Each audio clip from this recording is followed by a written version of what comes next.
Hi guys, and welcome to the Euro Car Show. Today I'm driving something very special, that being the BMW M140i. It's a brand new car. They just launched it a few months ago. It used to be the 135i, and there's been a few changes, so let's talk about that. But first, I want to give you, let's say, some inside noises, because I'm on the back road. It's pretty empty, the speed limits are relatively high, so that allows me to show you a bit of what this car can do. So let's just launch. This is going to be a bit vlogish at start and not very review like. I don't have any view here. Okay.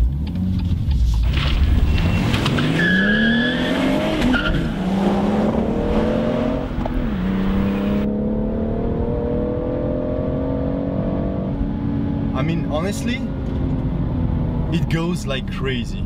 It really does go like crazy. I have it in Sport Plus now because that's the way you want it.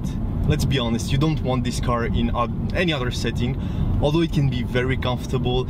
It can be, you know what, let's first talk about design and stuff, keep the same usual layout for the reviews, and then I'll tell you more about this car, because I do want to tell you a lot about it. First of all, design wise, there hasn't been that many changes. Of course, with the new model came the new tail lights, new headlights, and so on and so on. I really like the design of this car. I wasn't a big fan of the M135i, the previous model, with like the squarey tail lights. Wasn't much of a fan of that, but now with this model I really like the design. I've had, wow, a long time ago, I think it's been maybe 2 years since I drove a 1 Series, and it was right when it launched, I think in 2016, or was it 2015? I drove the 125D Sportshatch. This is also a Sportshatch. That means it's basically a 2-door. You can get it as a 4-door. It's very practical. Honestly, I was impressed by how practical this is, and that's why I want to move on to practicality, because obviously it's a hatchback and it needs to be practical to be relevant, and this car is. I mean, the trunk is big enough, it's spacious for a city car, but it also leaves you enough space to pack some suitcases and go on a road trip with your friends, family, or whatever. Space wise in the car, we went to Paris in this car, and we were like 3 large dudes, so no small dudes, no, you know, no children, nothing. So we were 3, and then we met someone in Paris, so that made 4, and we fit perfectly, to be honest. The 4th one was a bit smaller, but the rest were all above 180 centimeters. So yeah, really impressive. That's the big plus if you compare this car to the M2, because the M2 wasn't that spacious in the back. This being a hatch, and you know, you have more headroom, legroom is fair with a car like this. So overall, a big thumbs up for practicality. I'm sorry if the video is a bit shaky. I'm still waiting on my new suction mount cup thingy, and it might be a bit shaky at times. I'm really sorry for that, and the road isn't that great either. Right now we've hit Brussels, we are back in traffic jams and horrible driving conditions, but I didn't get much of a choice. I have to hand this car back in today, and yes, I waited till the last day to really make up my mind and experience the car as much as possible. Where you can really notice the changes, it's on the inside. I mean, the whole central console has been reoriented towards the driver. There's a new infotainment system. I mean, it's updated, it's not new, it's still the same iDrive connected, blah blah blah, but it's updated and it works really great. I love this system. It's been on the market for quite a while, but it works so great, and they update it so they keep it fresh.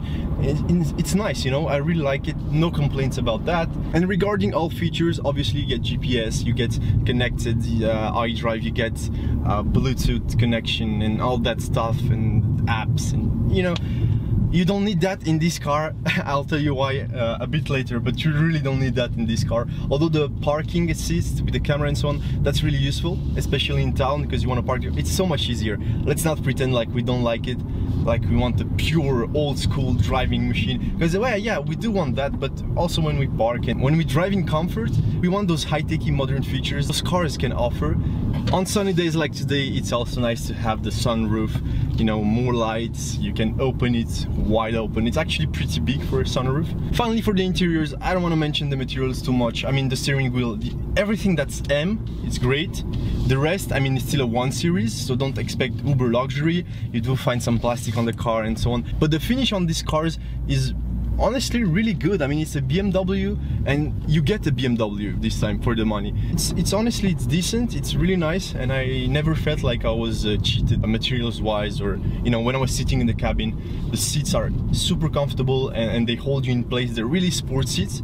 I mean, you don't really need to change them unless you're doing track days every day. But now moving on to the specifications, this car in comparison to the older model has gained some horses and some Newton meters. I don't really recall the right amount of torque the old car had, but this has 500 Newton meters.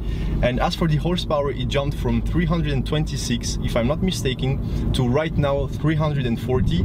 Plus, let's be honest, if you buy this car, you can always easily tune it. And it can make like above 400 horsepower pretty easily.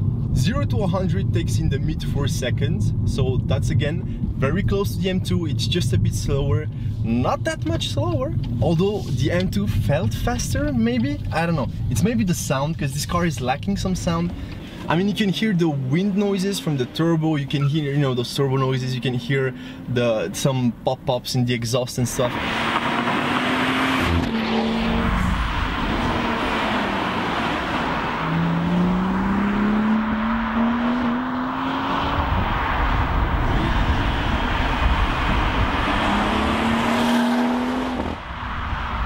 But I like that they haven't pushed any sound through in the car. Like, it's all mechanical, it's all old school, and although it doesn't sound as good as an M2 without exhaust, it's gonna be fixed and it's gonna sound really mean, because this is a 3-liter inline-six turbo engine, and you know, there's not even a question about that. Those engines sound amazing. I love the inline-six sound. So for me, it's one of the greatest engines of all times. So I really prefer the natural aspirated ones from the E46s and so on. Those are my like dream cars, BMW dreams cars for me. That's another topic though. Let's get back to this car. Last figure is the fuel consumption, which is honestly better than expected. On the highway, I was averaging at 130 kilometers an hour, around 7.5 liters per 100 kilometers, and holy shit, this road is terrible. Thank you, prostitutes. You pay taxes, that's what you get. I'm really sorry.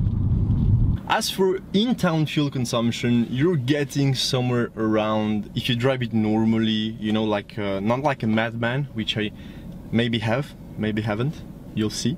You're getting anywhere around, you know, 11 to 12 liters per 100 kilometers, which I know is a lot, but this is a performance car, so is it really a lot? My friend's Porsche, which is making about the same amount of horsepower, is taking about twice the fuel. So, you know, honestly, it's not bad at all, and I really think it shouldn't even be a factor when you buy a car like this. So yeah, I would put the average somewhere around 9 liters per 100 kilometers, to be honest. If you do highway and city, that's where you're gonna get. Maybe even lower. If you push the car though, expect it to really drink its fuel really quickly, especially since the fuel tank isn't that big. With 60 euros, I did a refill, a complete refill. I was almost at 0 kilometers range. That's about 50 liters of petrol, so it will go quickly. But honestly, if you drive it like a regular person, you're going to be able to do around 5 to maybe 600 kilometers on a full tank. Now let me give you my impressions. It's a good car, no doubt about it. It's a really good car. It's a fun car, and it does accelerate pretty violently. I mean, you wouldn't expect that from a small hatchback, right? You just wouldn't. I've seen some during an event this weekend, some 135i's and so on, which were pushing above 400 horsepower, and they were going like crazy, you know? So it's a really quick car with loads of potential. It can be a very nice daily driver if you maybe pick the automatic. With the manual, it's so much fun. I mean, if I were to buy it, I would get it manual. I don't even care, you know?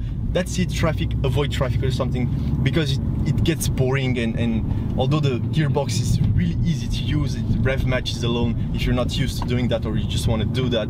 It's, you know, it's really simple to drive. It feels so natural, but I can understand why some people would want to get it in automatic, so now you know that you can do it.